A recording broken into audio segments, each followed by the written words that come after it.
Why this speech matters, the world woke up to screaming headlines. Israel attacks Iran. But behind those bold letters, behind the flashing images on your screen, hides a story most will never dare to tell. It's a story wrapped in decades of fear, silent deals, secret meetings, and the kind of power struggle that shapes the fate of entire nations. This isn't just another conflict. It's a collision of history and ambition, of survival and dominance. What you're about to hear goes far beyond the missiles, beyond the politics, beyond the carefully scripted speeches. You're about to enter the minds of nations, to witness the raw, unfiltered truth they never wanted the world to see. Because when a superpower strikes, it's not always about the target.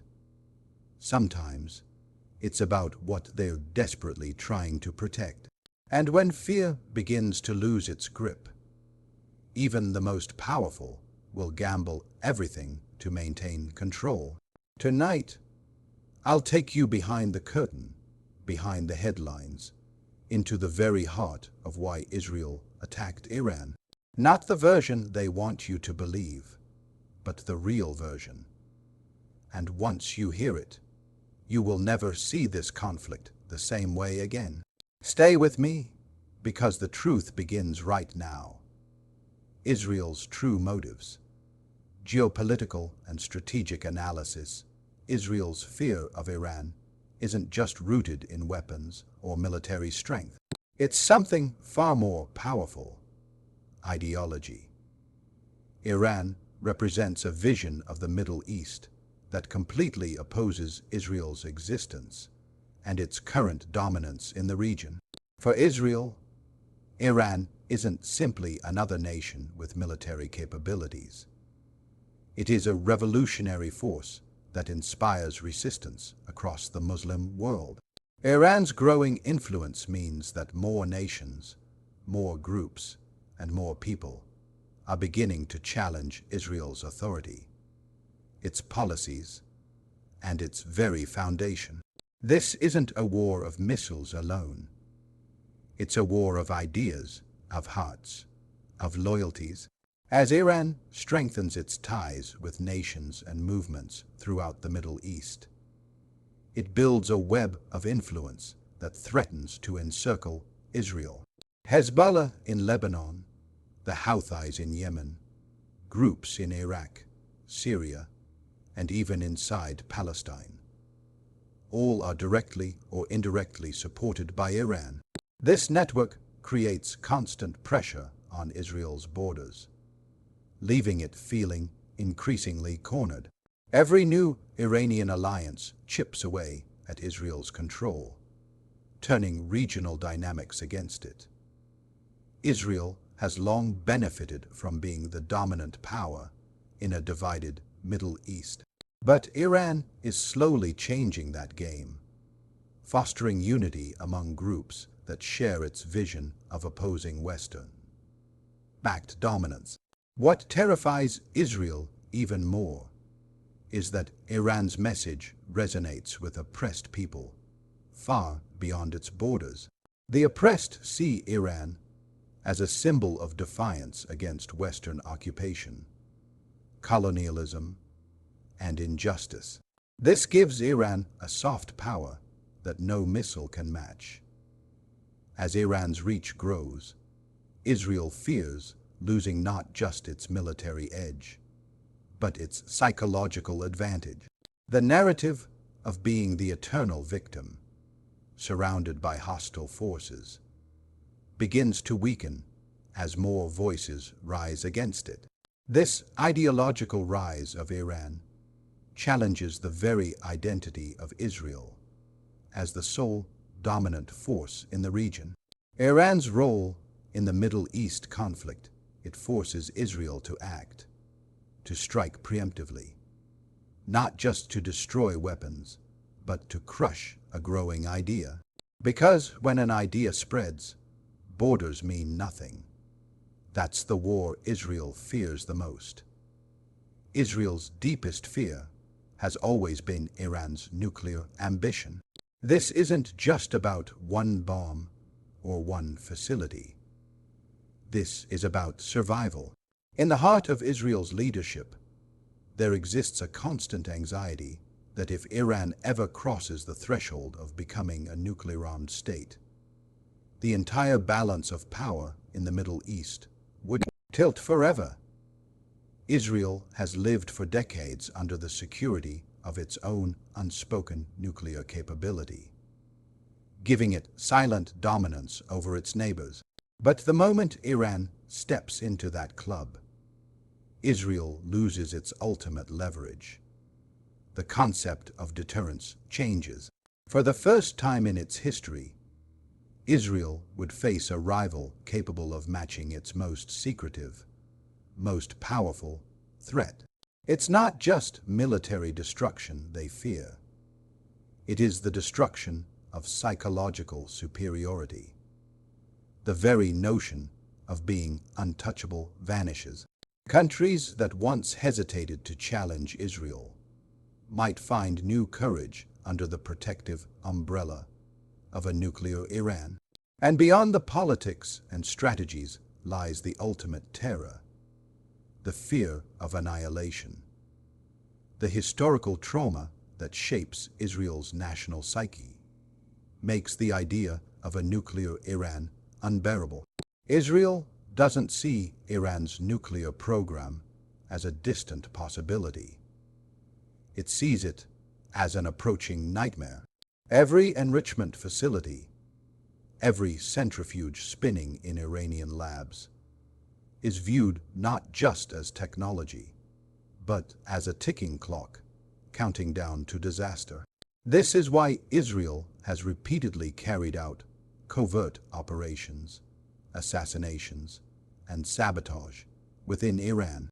It's a desperate attempt to delay the inevitable, because once Iran reaches nuclear capability, Israel's long-standing military dominance dissolves. The region enters a new era where Israel no longer dictates the rules, but instead must live in constant negotiation with a rival holding equal power. That is a reality Israel refuses to accept.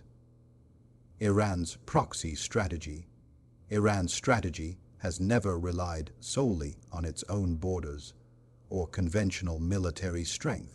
Instead, it has built a complex web of proxy forces across the region that serve as both a shield and a sword against its adversaries, especially Israel. Through groups like Hezbollah in Lebanon, the Houthis in Yemen, various militias in Iraq, and influential ties in Syria and Palestine, Iran has effectively surrounded Israel with hostile forces capable of striking from multiple fronts. This network allows Iran to apply constant indirect pressure on Israel without engaging in direct warfare, making it extremely difficult for Israel to respond without escalating into a broader regional conflict. These proxies serve multiple purposes. They drain Israel's military resources, keep its population under constant fear of attacks, and force it to remain on high alert along several borders at once. Hezbollah alone, heavily armed and deeply entrenched in southern Lebanon, represents a significant military threat with its stockpile of thousands of missiles capable of reaching deep into Israeli territory. For Israel, the danger is not just in the physical weapons, but in the unpredictability of these proxy forces. Iran can activate or intensify their operations based on shifting geopolitical needs, turning them into strategic assets. This creates a state of permanent tension for Israel, where peace can be shattered at any moment from multiple directions. The longer Iran nurtures these alliances, the more deeply embedded its influence becomes in the heart of the Middle East's political and military landscape. For Israel, dismantling these networks is nearly impossible without igniting a war that could spiral out of control. Every move against one proxy risks triggering responses from others, creating a dangerous domino effect. This sophisticated proxy strategy allows Iran to project power far beyond its borders, keeping Israel trapped in a cycle of defense and retaliation. Israel knows that as these alliances grow stronger, its own strategic position weakens. The fear is not just of one enemy, but of an expanding circle of hostility that could one day close in with overwhelming force. That looming reality pushes Israel toward preemptive actions, desperate to break the growing chain before it becomes unbreakable. Shifting global alliances for decades, Israel has relied heavily on its close relationship with the United States and the broader Western alliance to maintain its military, economic, and diplomatic superiority. But the world is shifting. Emerging global alliances are redrawing the power map, and Israel sees the danger in these shifting sands. The rise of blocs like BRICS, where Iran finds a welcoming seat alongside major players like China, Russia, and others, presents a serious challenge to Israel's historical position. Iran's deepening ties with China promise new economic lifelines, advanced technology, and strong diplomatic support. Russia's partnership offers military collaboration, intelligence sharing, and geopolitical leverage, especially in sensitive regions like Syria. Even within the Arab world, where Israel once counted on divisions and hostilities to keep Iran isolated, new understandings are beginning to form as some Gulf nations reassess their long-term interests. The normalization agreements that once seemed to secure Israel's place in the region now face the complexity of a global environment where power is becoming increasingly multipolar. The United States, once the unquestioned protector of Israel, is facing its own internal challenges and global fatigue, forcing it to reassess how deeply it wants to entangle itself in Middle Eastern conflicts. As American priorities shift towards the Pacific, domestic issues, and economic competition with China, Israel fears being left exposed. The growing cooperation between Iran and non-Western powers offers Iran a shield against Western sanctions and isolation. The more Iran integrates into these global networks, the shifting sands of power. Why Israel struck Iran, it's becoming increasingly difficult for Israel to garner international support for aggressive actions as Iran builds new partnerships. Every diplomatic handshake between Iran and a global or regional power chips away at Israel's ability to control the narrative and isolate Iran diplomatically. This growing global realignment threatens to weaken Israel's traditional alliances while empowering its greatest adversary. Israel fears not just a loss of military advantage, but also the loss of its privileged global status, which has, for decades, provided cover for its actions. As this new world order takes shape, Israel sees its window of opportunity closing, pushing it toward desperate, risky decisions to disrupt Iran's momentum before the balance tips too far. The domestic storm, internal chaos, and external conflict beneath the surface of Israel's military power and global diplomacy lies a growing storm of internal political chaos. Over the years, Israeli leaders have faced increasing pressure from scandals, corruption cases, judicial battles, and mass protests that have divided the population like never before. The one united narrative of national survival is now being eroded by fierce political rivalries and public dissatisfaction. As the domestic situation becomes more volatile, leaders often turn to a familiar and dangerous tool: external conflict. When the streets fill with protesters demanding justice, or the government teeters on the edge of collapse, nothing redirects public anger faster than the threat of war. A strike against a powerful enemy like Iran instantly shifts the national focus from domestic failures to national unity. Suddenly, criticism fades, the opposition softens, and the people rally behind their leaders, driven by fear and patriotism. This is not a new strategy. History is filled with examples of governments under internal pressure, seeking to manufacture external enemies to strengthen their grip on power. In Israel, where the collective memory of existential threats runs deep, this tactic carries immense emotional weight. Leaders know that invoking the specter of Iranian aggression can silence dissent, unify fractured political factions, and buy time to navigate internal scandals. Each missile launched, each military operation carried out, is not only aimed at Iran, but also at stabilizing shaky ground at home.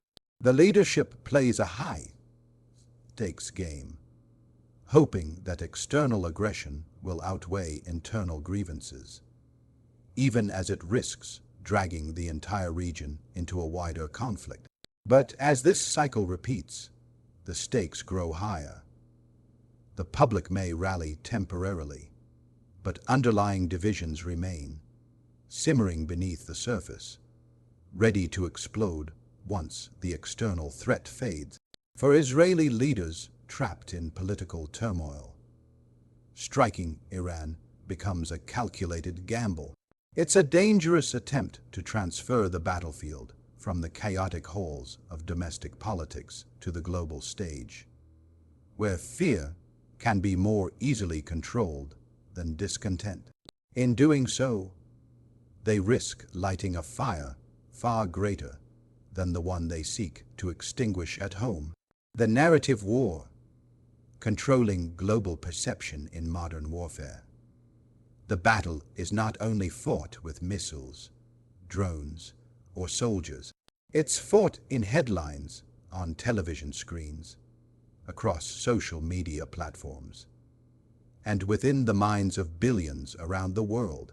Israel has mastered the art of controlling global narratives, often presenting itself as a nation under constant threat, defending its right to exist against relentless enemies. But as Iran rises, that carefully crafted image begins to crack.